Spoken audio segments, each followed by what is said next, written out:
মই আপোনালোকক প্ৰতিশ্ৰুতি দিছো যে ৰাজ্য চৰকাৰে অহা বছৰবিলাকত আৰু 30,000 চাকৰি অহা বছৰত নিযুক্তি দিব। 2-3টাকৈ নতুন বেটেলিয়নত চাকৰি ওলাব। কেইটামান দিন আগতে আমি 1 লাখ চৰকাৰী চাকৰি আমি ৰাইজৰ বাবে মুকলি কৰি দিছিলোঁ। বড়োলেণ্ডৰ হাজাৰ হাজাৰ লৰাই পুলিচৰ কামাণ্ডো বেটেলিয়নৰ পৰা তেওঁলোকে চৰকাৰী চাকৰি পাবলৈ সক্ষম হৈছিল।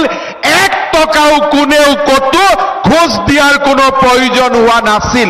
মই আপোনালোকক প্ৰতিশ্ৰুতি দিছো যে ৰাজ্য চৰকাৰে অহা বছৰবিলাকত আৰু 30,000 চাকৰি অহা বছৰত নিযুক্তি দিব।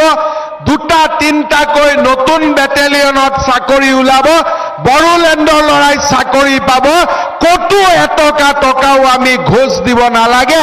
তেনেকুৱা আজি আমি এটা পৰিৱেশ নিৰ্মাণ কৰিছো। শ্ৰদ্ধাৰ ৰাইজ, BTR চৰকাৰৰ লগতে অসমৰ ৰাজ্য চৰকাৰেও বড়োলেণ্ডৰ উন্নয়নৰ বাবে কাম কৰি আহিছে।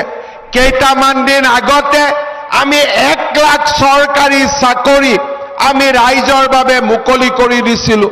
বড়োলেণ্ডৰ হাজাৰ হাজাৰ লৰাই পুলিচৰ কামাণ্ডো বেটেলিয়নৰ পৰা তেওঁলোকে চৰকাৰী চাকৰি পাবলৈ সক্ষম হৈছিল।